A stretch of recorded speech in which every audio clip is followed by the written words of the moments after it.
You wake up tired. Even after you have slept, your body may still move through the same routines, but something inside you feels heavier. You have less patience for noise, less desire to impress people, and less energy for conversations that no longer mean anything to you. At first, you may think this is simply what happens with age, but perhaps you are not tired because you're getting older. Perhaps you are tired because you have been carrying a life that no longer fits the person you have become. For years, you carried responsibilities, expectations, old fears, and identities that once helped you survive. But what protects you in one season can imprison you in another. There comes a point when growth is no longer about adding more success, more approval, more things to prove. Sometimes the next chapter begins when you finally become willing to put something down. The weight you feel is not always the weight of age, and it is not always the result of having too much to do. Sometimes it comes from the quiet distance between the life you are living and the person you have become. For many years you may have done what responsible people do. You worked, provided, endured, adjusted, stayed strong when others needed strength, and carried duties that could not simply be put aside. But over time, responsibility can become so deeply woven into identity that you stop asking whether the person carrying everything is still alive beneath the role. You become the dependable one, the reasonable one, the one who keeps the family together, the one who solves the problem, the one who absorbs the pressure. This is where the heaviness begins, not because responsibility is wrong, but because no human being can live forever as a function for everyone else and remain untouched inside.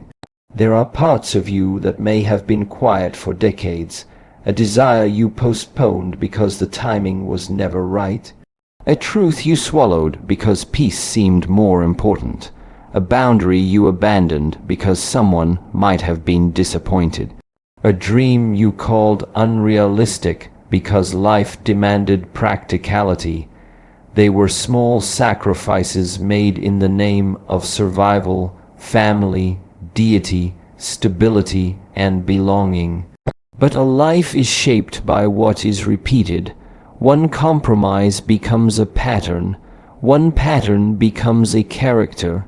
And one day you look around and realize that the house of your life is standing, but you no longer feel at home inside it.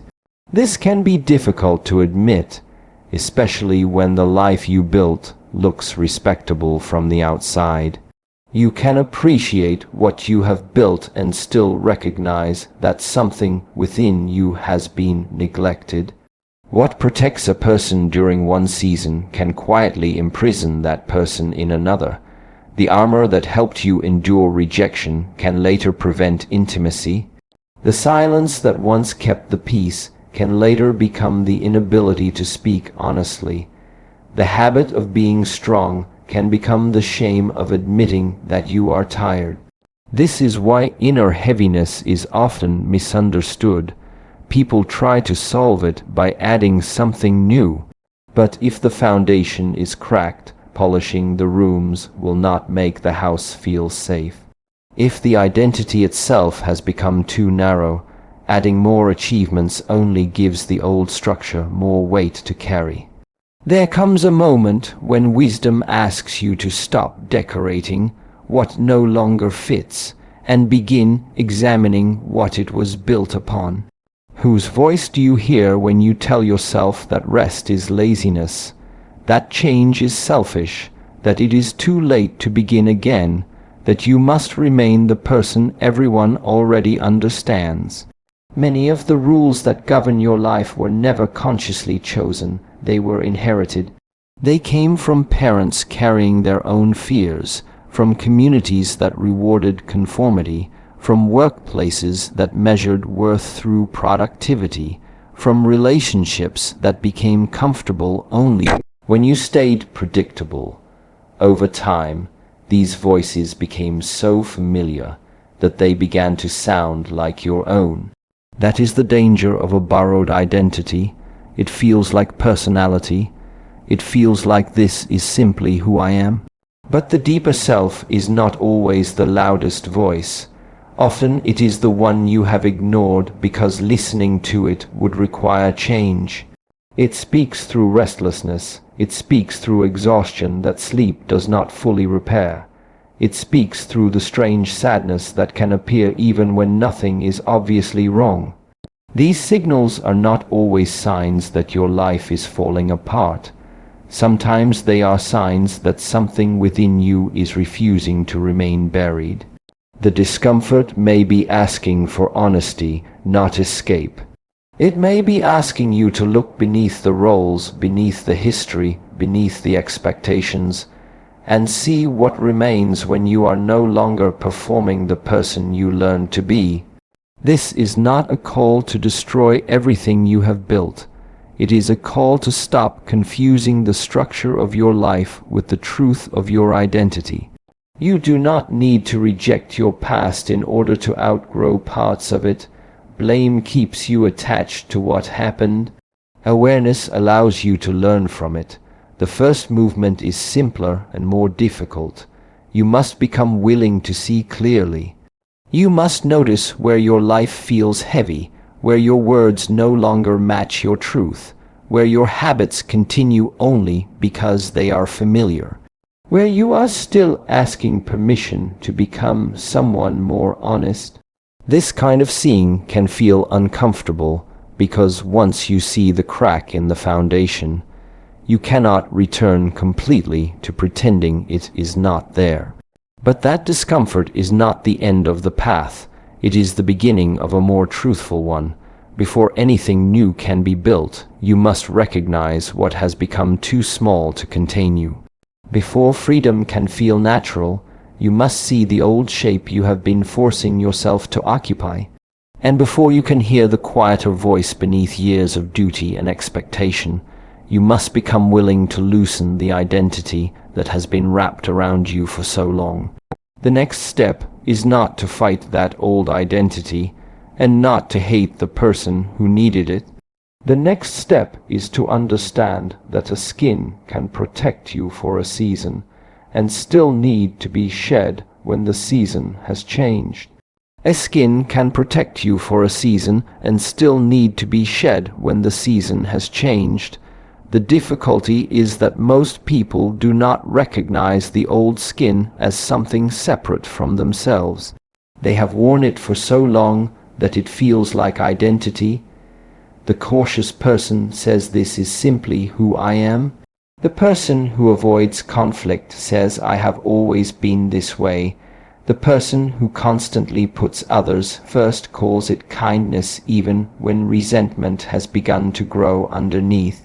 The person who never rests calls exhaustion responsibility. The person who hides what they truly want calls surrender maturity. This is how an old identity survives. It does not announce itself as a prison. It speaks with your own voice. It uses your history as evidence. It reminds you of what happened the last time you trusted, failed, spoke honestly, took a risk, or disappointed someone. Then it tells you to remain small because small feels familiar. But familiarity is not always truth. Sometimes familiarity is only repetition that has been practiced for decades. You repeat a belief long enough, and eventually you stop recognizing it as a belief. You begin treating it as a fact. You tell yourself you are too old to change direction, too damaged to trust again, too responsible to choose differently, too established to admit that something no longer fits. Yet, these conclusions are often built from moments that happened many years ago. A rejection becomes a rule about love. A failure becomes a rule about ability. A painful marriage becomes a rule about closeness. A difficult childhood becomes a rule about worth. A season of scarcity becomes a lifelong fear of not having enough. The event ends, but the rule remains. The danger is not only what happened to you. The deeper danger is the identity you built around what happened and then continued obeying long after the original threat disappeared. This is why letting go requires more courage than adding something new. Adding feels productive. It gives the mind something to achieve. Another book, another routine, another goal, another promise to improve. But subtraction asks a more uncomfortable question. What if the person trying so hard to improve is still protecting the very beliefs that keep the old life in place? You cannot walk freely while dragging every former version of yourself behind you. At some point, wisdom requires you to stop asking what else you should become and begin asking what you no longer need to carry. Maybe you no longer need the belief that everyone must understand your choices. Maybe you no longer need to earn rest through exhaustion. Maybe you no longer need to remain loyal to a role simply because you have played it for 30 years. Maybe you no longer need to protect an image of strength that leaves no room for honesty. Letting go does not mean declaring war on the person you used to be. That person deserves understanding. The old identity was often built for a reason. It may have helped you survive a home where emotions were unsafe. It may have helped you endure years when there was no room for weakness. It may have taught you how to provide, how to persist, how to keep moving when stopping was not an option. Do not insult the armor that once kept you alive, but do not confuse gratitude for the armor with a promise to wear it forever. There is a time to protect yourself, and there is a time to recognize that protection has become restriction. A bird does not hate the shell because it eventually breaks through it. The shell served its purpose. Then life required more space. Your old identity can be honored in the same way. You can look at the fearful version of yourself and understand why fear once made sense. You can look at the people-pleasing version of yourself and understand why acceptance once felt necessary. You can look at the angry version of yourself and see how anger may have protected pain that had nowhere else to go. Understanding removes the need for hatred, and without hatred, release becomes cleaner. You do not have to destroy the old self. You simply stop feeding it. You stop repeating the sentence that keeps the fear alive. You stop returning automatically to the reaction that belongs to another decade. You stop explaining every boundary as if your life was still waiting for permission. You begin noticing the moment an old identity tries to take control. And instead of obeying it, you remain present long enough to choose differently. This is how the skin begins to loosen, not through one dramatic decision, but through small acts of disobedience toward the patterns that no longer deserve authority. You speak when the old self wants to disappear. You rest when the old self demands that you prove your worth through effort. You say no when the old self fears rejection. You allow yourself not to know when the old self needs certainty. Every one of these moments creates a small distance between who you were trained to be and who you are consciously choosing to become. At first, that distance can feel unsettling. The old identity was familiar even when it was painful. Without it, you may not immediately know who you are. This is the part many people misunderstand. They expect freedom to feel exciting from the beginning. Often it feels empty first. When you stop chasing approval, there is silence where other people's reactions used to be. When you stop filling every hour with responsibility, there is space where busyness used to protect you from yourself. When you stop repeating the old story, there is a quiet moment before a new way of living has taken shape. Do not rush to fill that space. Do not panic because the old voice has become quieter and the new one has not yet become clear. The empty space is not proof that something is missing. It is evidence that something has finally been removed. And if you can resist the urge to cover that emptiness with more noise, more approval, more distraction, or another identity, you will discover that the space itself has something to teach you. Once the old skin begins to fall away, the next stage cannot be found in the crowd. It begins in the place most people avoid, the quiet place where there is nothing left to perform and nowhere left to hide from yourself. The quiet place where there is nothing left to perform and nowhere left to hide from yourself is where the next part of the journey begins. At first, silence may not feel peaceful.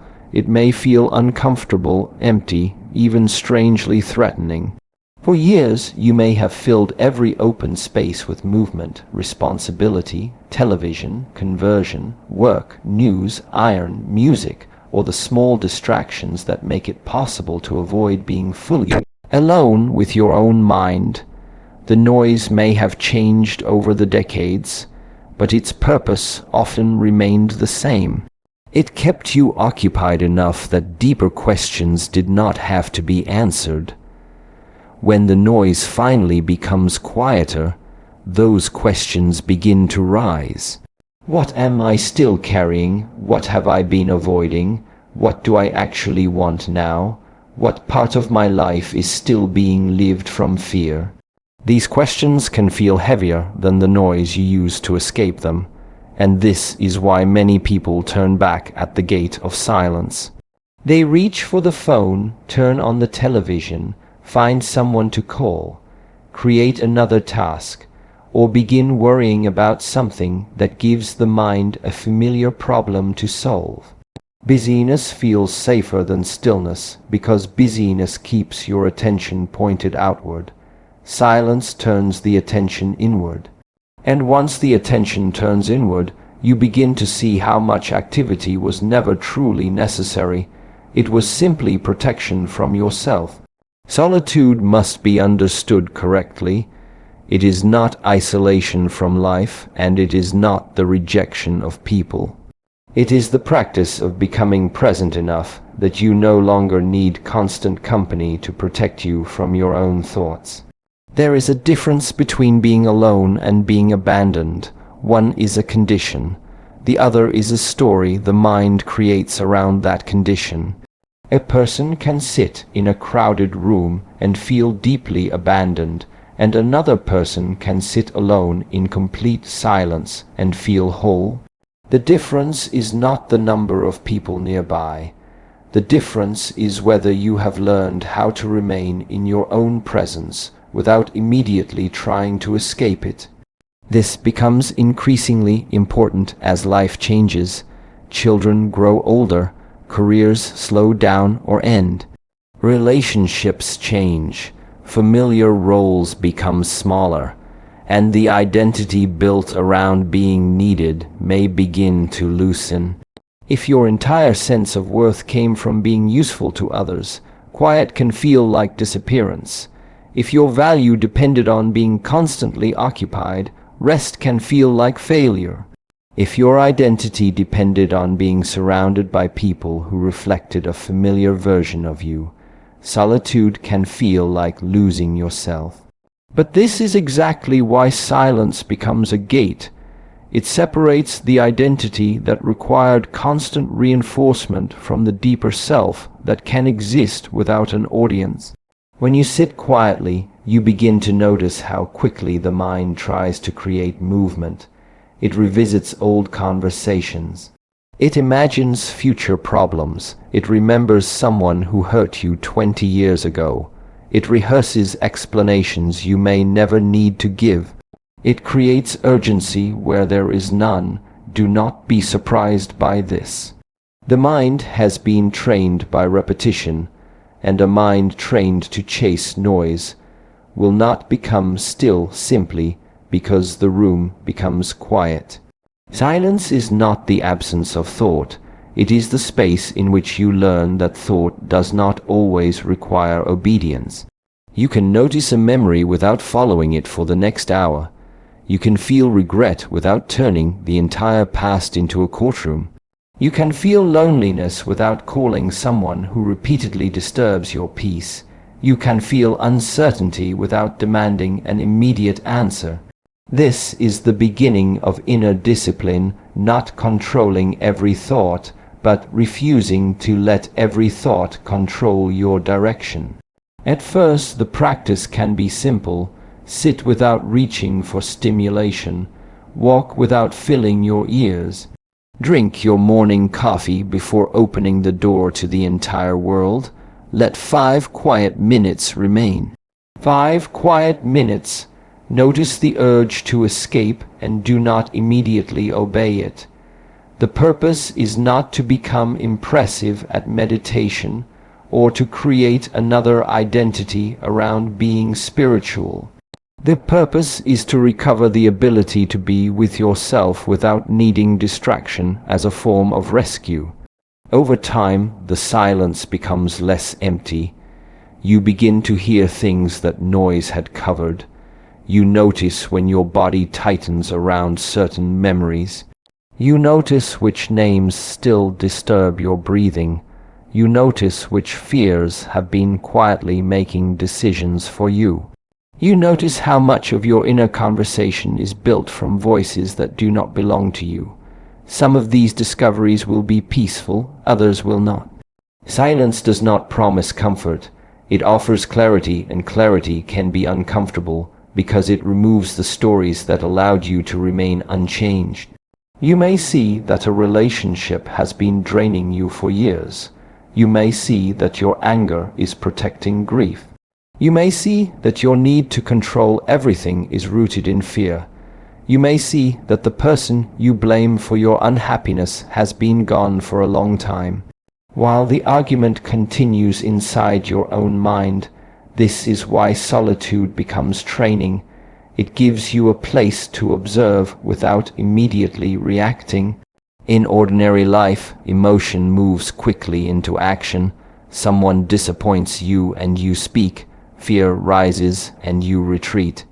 Loneliness appears and you reach for comfort. In silence, you begin to place a little space between the feeling and the response. That space may be only one breath at first, but one breath is enough to begin. You are learning that you can experience an emotion without allowing it to become an order. You are learning that discomfort can enter the room without becoming the owner of the room. And as this practice deepens, solitude no longer feels like absence. It becomes a place where scattered parts of you begin to gather again. Your attention returns, your breathing slows. Your choices become less dependent on immediate emotion. The voice beneath the noise becomes easier to recognize, not because it shouts, but because you finally stop drowning it out. Yet, this is also where the path becomes more demanding. Once the room is quiet enough, you can no longer pretend that the shadows inside you are not there. The fears, attachments, wounds, and emotional dependencies that noise helped you avoid begin to take shape. Silence opens the gate, but what waits beyond that gate must still be faced. Silence opens the gate, but what waits beyond that gate must still be faced. When the noise becomes quiet enough, the things you have avoided do not disappear. They become easier to see. Fear begins to show its true shape. Old resentment rises without the distractions that once kept it buried. The need for approval becomes more obvious when there is no audience nearby to satisfy it. Memories you thought you had left behind return with surprising force. Not because the past has suddenly become stronger, but because you are finally present enough to notice how much of it still lives inside your reactions. This is where the path becomes less comfortable and more honest. It is easy to speak about peace when nothing is disturbing you. It is easy to believe you are free when no one is touching the places where you are still afraid. The real measure appears when something moves inside you, and you can feel the old response preparing to take control. Someone questions your decision, and you immediately feel the need to explain yourself. Someone becomes distant, and your mind begins searching for what you did wrong. Someone disagrees with you, and you feel the old pressure to prove that your view is valid.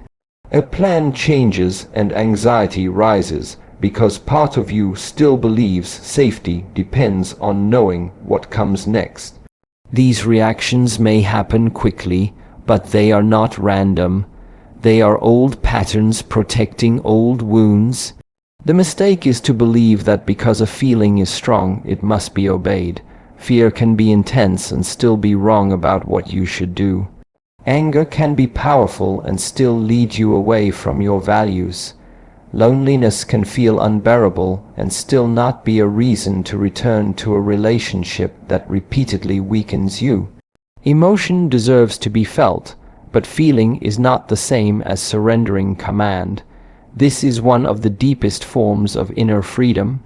The ability to experience what is happening within you without allowing every movement of the mind to become an instruction. A person who cannot govern themselves will always be vulnerable to whatever can provoke them. If praise determines your confidence, criticism will be able to destroy it. If another person's attention determines your worth, their absence will become a form of punishment. If certainty is the only condition under which you feel safe, every change will become a threat. The obstacle is not always the person, the rejection, the delay, or the uncertainty. Often the obstacle is the attachment beneath your reaction. Look closely at what disturbs you and you will often discover something you are afraid to lose. Respect, control, belonging, security, status, love, comfort, an image of who you believe you should be. The stronger the attachment, the stronger the disturbance when life touches it. This does not mean you must stop caring. It means you must learn the difference between caring and depending. You can love someone without making their behavior responsible for your peace. You can value your work without making success the proof of your worth. You can appreciate stability without becoming helpless whenever life changes its shape. The training begins when you notice the attachment before it becomes action. Feel the tightening in the chest. Notice the breath becoming shallow. Notice how quickly the mind begins creating a story. Do not immediately fight the feeling, and do not immediately follow it. Stay close enough to observe it. Let the body speak before the mouth does. Sometimes anger is showing you that a boundary was crossed. Sometimes fear is revealing an old wound rather than a present danger. Sometimes resentment is showing you where you have repeatedly said yes while wanting to say no. Sometimes the need to control is simply the nervous system trying to protect itself from uncertainty. When you see this clearly, emotion becomes information instead of command. You begin asking a different question. Not how do I make this feeling disappear, but what is this feeling trying to protect? That question changes the relationship you have with yourself. You stop treating your inner obstacles as enemies to destroy and begin treating them as places that require training.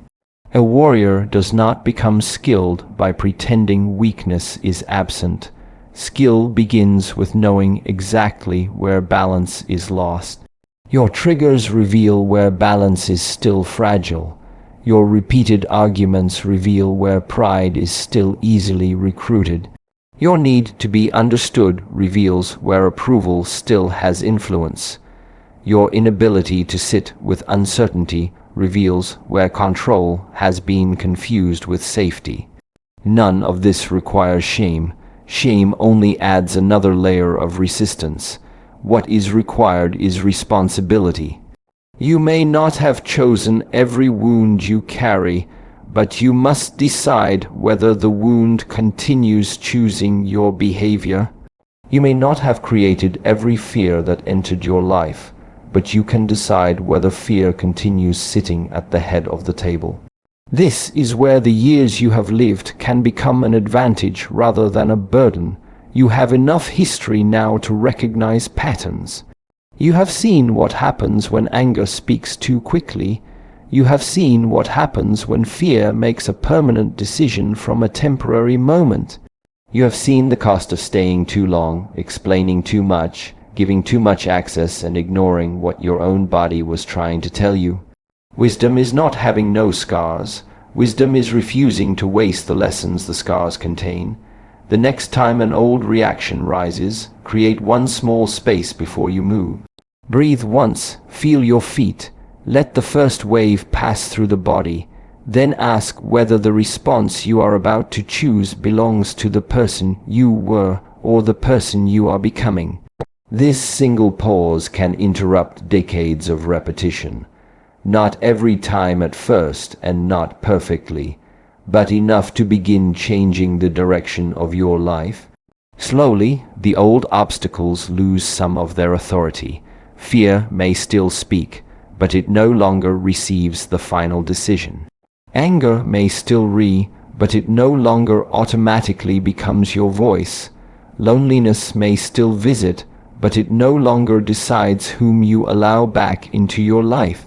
And as your inner world becomes clearer, another truth becomes impossible to ignore. Some of the patterns you are trying to outgrow are being strengthened by the environments and relationships you continue to enter. Inner discipline can change your response, but wisdom must also decide what deserves continued access to your energy. Inner discipline can change your response, but wisdom must also decide what deserves continued access to your energy. As you become more aware of your patterns, you begin to notice that certain environments strengthen the very parts of yourself you are trying to outgrow. Some conversations leave you clearer, while others leave you agitated for hours. Some people challenge you in ways that make you more honest, while others pull you back toward gossip, resentment, fear, comparison, and the old need to defend yourself. This does not mean everyone who makes you uncomfortable is harmful. Sometimes discomfort is exactly what growth requires. A truthful friend may tell you what you do not want to hear. A mature partner may refuse to support an excuse. A wise teacher may expose a weakness you would rather hide. The question is not whether a person makes you comfortable. The question is what happens to your character when you repeatedly remain in their presence. Do you become more responsible, more honest, more disciplined, and more peaceful? Or do you become more reactive, more doubtful, more bitter, and more disconnected from yourself? Your circle is not measured only by how long people have known you. History matters, but history alone does not make every relationship healthy. There are people you may deeply care about who can no longer have the same access to your inner life. This can be difficult to accept, especially after decades of shared memories, family obligations, or loyalty, but love and excess are not the same thing. You can care about someone and still recognize that every conversation does not deserve your full emotional availability.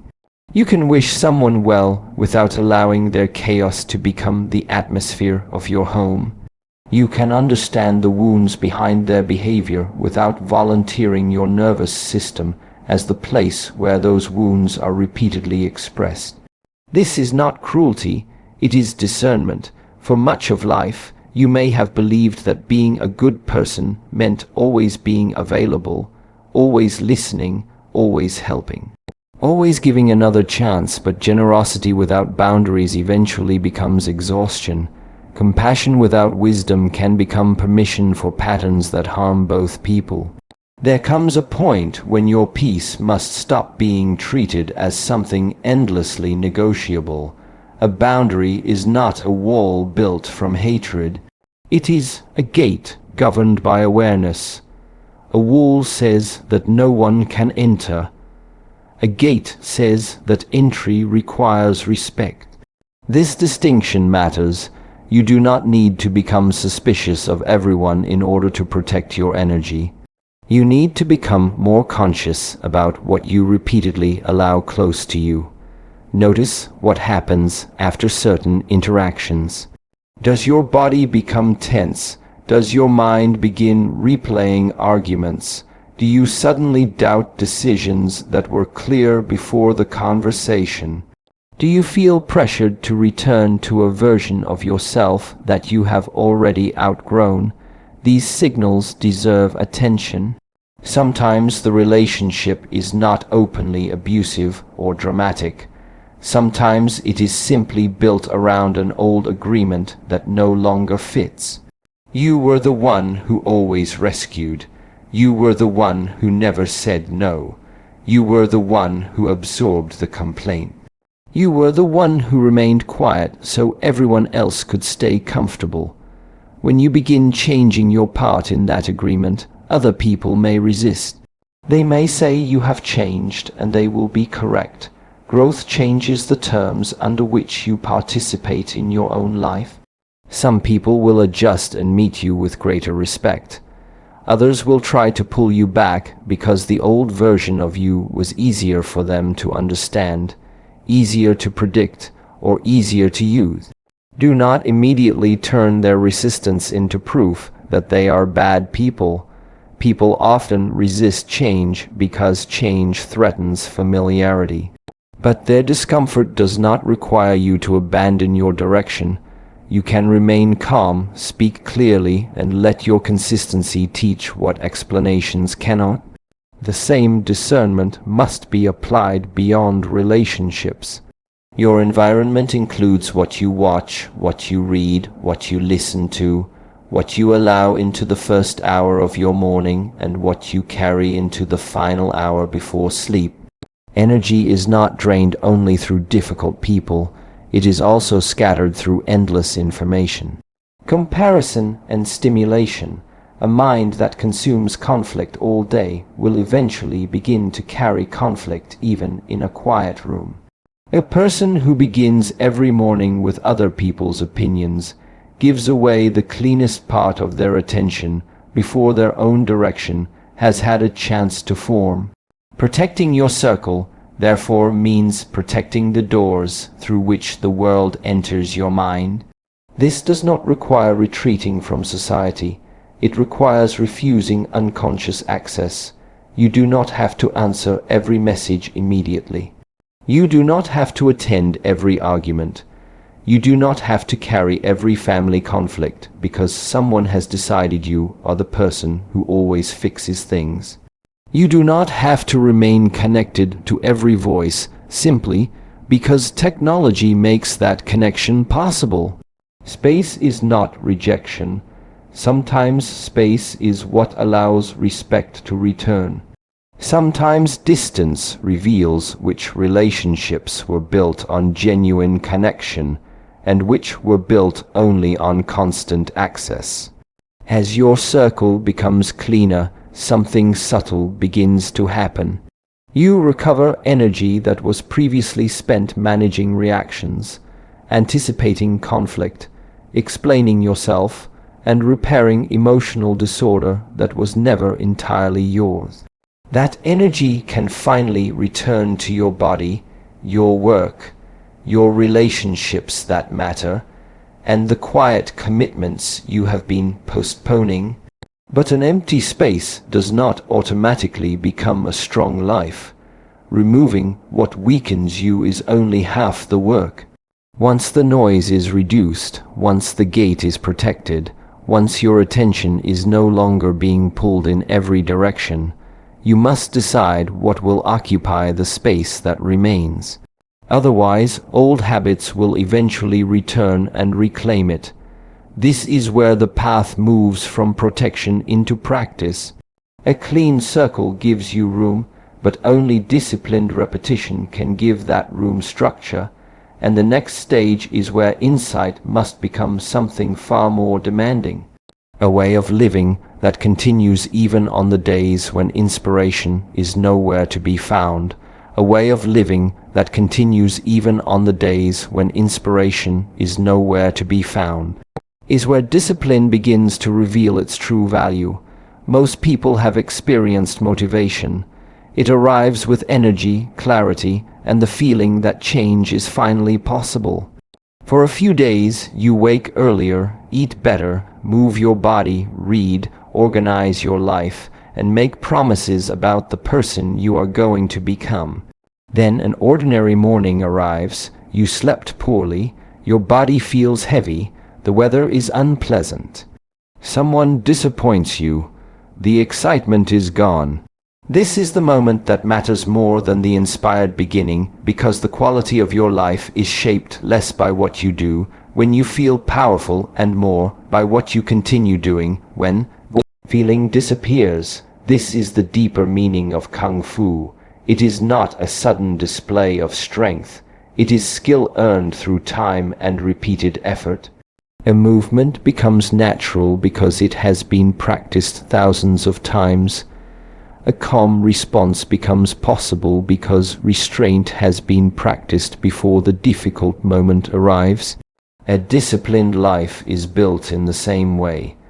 You do not rise one morning as a completely different person. You become different through actions so small that at first they seem almost insignificant. You wake when you said you would wake. You make the bed, you drink the water, you walk even when the mind says tomorrow would be easier. You keep one promise that no one else will ever know you made. Then you repeat it. The power is not hidden in the size of the act. The power is in the message the act sends inward.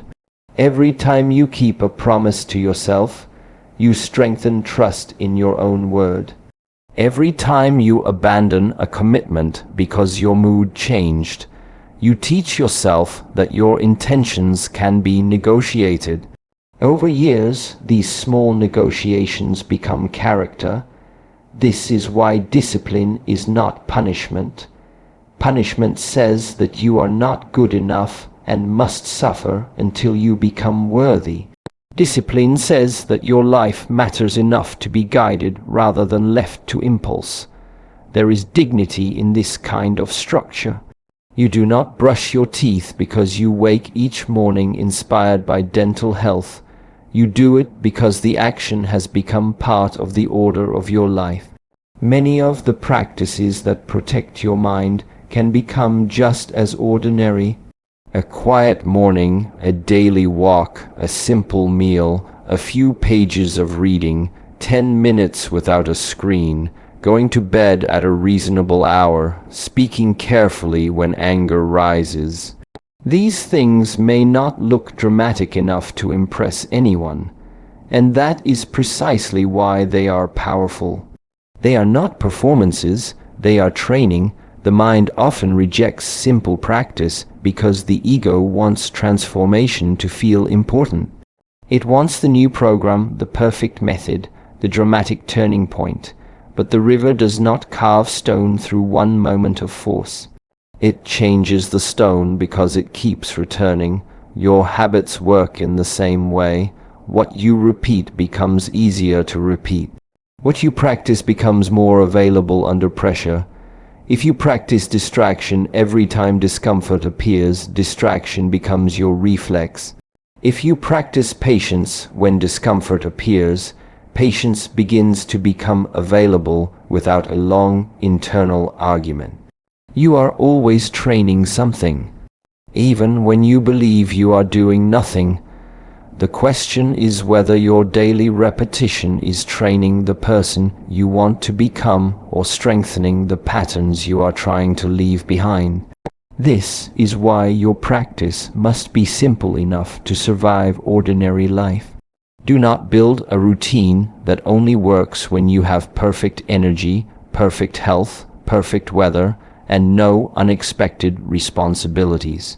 At this stage of life, you already know that perfect conditions rarely remain.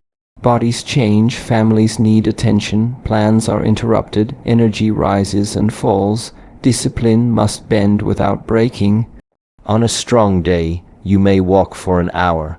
On a difficult day, perhaps you walk for 15 minutes. The form may change, but the agreement remains. This is different from perfection. Perfection is fragile because one failure can make the entire effort feel ruined. Practice is stronger because it understands return. You miss a morning, return the next morning. You react badly. Correct yourself and return to awareness. You lose focus for a week. Begin again without turning the lost week into a lost year. A disciplined person is not someone who never falls out of rhythm. It is someone who has shortened the distance between losing the path and returning to it. That ability becomes increasingly valuable with age. You no longer need to waste months punishing yourself for one mistake. You need the maturity to recognize it, learn from it, and resume the practice. There is no ceremony required. Return to the breath, return to the body, return to the promise, return to what matters. Over time, something quiet begins to change. The action that once required negotiation becomes normal. The boundary that once created guilt becomes natural. The silence that once felt uncomfortable becomes necessary. The exercise you resisted becomes part of how you care for yourself. You stop needing to ask whether you feel like doing what must be done. This is where discipline begins to resemble freedom. You are no longer dragged in a different direction by every mood. You are no longer waiting for emotion to give permission for action. Your habits begin carrying you when motivation cannot. Slowly, the person you hope to become is no longer an idea you visit in your mind. That person begins appearing in the way you spend your mornings, the way you respond to pressure, the way you protect your attention, and the way you return after difficulty. No single day looks extraordinary. That is the secret. The mountain is not built in one dramatic moment. It rises through layers, pressure, time, and an accumulation too slow to notice from one day to the next. Your inner foundation develops the same way. Day after day, choice after choice, you become more difficult for the winds of circumstance to move. And eventually, the practice is no longer something you do to become steady. The steadiness becomes the person who's standing there. The steadiness becomes the person who is standing there. Not because life has finally become easy, and not because the world has agreed to stop testing you. The wind still changes, people still disappoint you, the body still ages, plans still fail, loss still arrives without asking permission. There will still be mornings when confidence feels distant, nights when old memories return, and moments when the person you thought you had outgrown appears again inside your reactions. But something fundamental has changed. You no longer believe that every storm requires you to become the storm. You have learned that strength is not the ability to control the weather around you. Strength is knowing where you stand when the weather changes. This is what it means to become like a mountain. A mountain does not argue with the wind. It does not chase the clouds. It does not demand that winter becomes summer. It remains rooted while everything around it moves. Your life can develop the same quality. You may not control who stays, who leaves, who understands you, how quickly circumstances change, or what tomorrow brings. But you can become more responsible for the ground beneath your own feet. You can choose what deserves your attention. You can choose which thoughts receive your belief. You can choose when to speak and when silence carries greater strength. You can choose which relationships receive access to your inner world. You can choose whether difficulty becomes another reason to abandon yourself or another place to practice what you have learned. This does not make you emotionless. The mountain still receives rain. It is struck by wind, covered by snow, warmed by sunlight, and changed by time. To be steady is not to become numb. It is to feel without being carried away by every feeling. You can grieve and remain grounded. You can be disappointed and remain dignified. You can be afraid and still take the next necessary step. You can love deeply without turning love into dependence. You can lose something precious without losing the center from which you meet the loss. This is a quieter form of power than the world usually celebrates. It does not need applause because it is not built for display. It appears in the pause before an old reaction. It appears when you refuse to answer anger with anger. It appears when you wake on a difficult morning and continue the practice anyway. It appears when you walk away from a conversation that would once have consumed the rest of your day. It appears when you stop explaining a boundary to someone committed to misunderstanding it. It appears when you look at the years behind you without needing to worship them or condemn them. They brought you here. Some years gave you joy, some gave you scars, some taught you through success, and others taught you by removing what you thought you could not live without. None of them need to be wasted. Even regret can become instruction when you stop using it as punishment. Perhaps you wish you had understood yourself earlier. Perhaps there are decisions you would change if life allowed you to return, but the past cannot be entered again. And wisdom does not ask you to spend the years that remain fighting years that are already gone. The only place where your understanding can become action is here. This moment, this day, this season of your life. You are not required to become 20 again in order to begin. You are not required to erase your history in order to live differently. In fact, the years behind you can give this stage of life a depth that youth could not have carried. You know now how quickly time passes. You know that many arguments were never worth the energy they receive. You know that possessions cannot protect the restless mind. You know that approval is unstable, that roles eventually change, that bodies demand care, that relationships require truth, and that nothing outside you can permanently silence what has never been faced within you. This knowledge is not a reason to become cynical. It is a reason to become precise. There is less need now to waste your life on what does not matter. Let the unnecessary fall away. Let the old performance end. Let other people keep the opinions they have chosen. Let some doors close without standing in front of them for years asking why. Let your attention return to what is still alive in front of you. The morning light, the breath entering your body, the work that still matters, the people you can still love well, the strength you can still build, the truth you can still speak, the peace you can still protect. This is not a smaller life. It is a life with less waste. And perhaps this is what rebirth truly means. Not becoming someone unrecognizable, but becoming less divided, less controlled by fear, less dependent on approval, less crowded by noise, less willing to betray yourself for temporary comfort.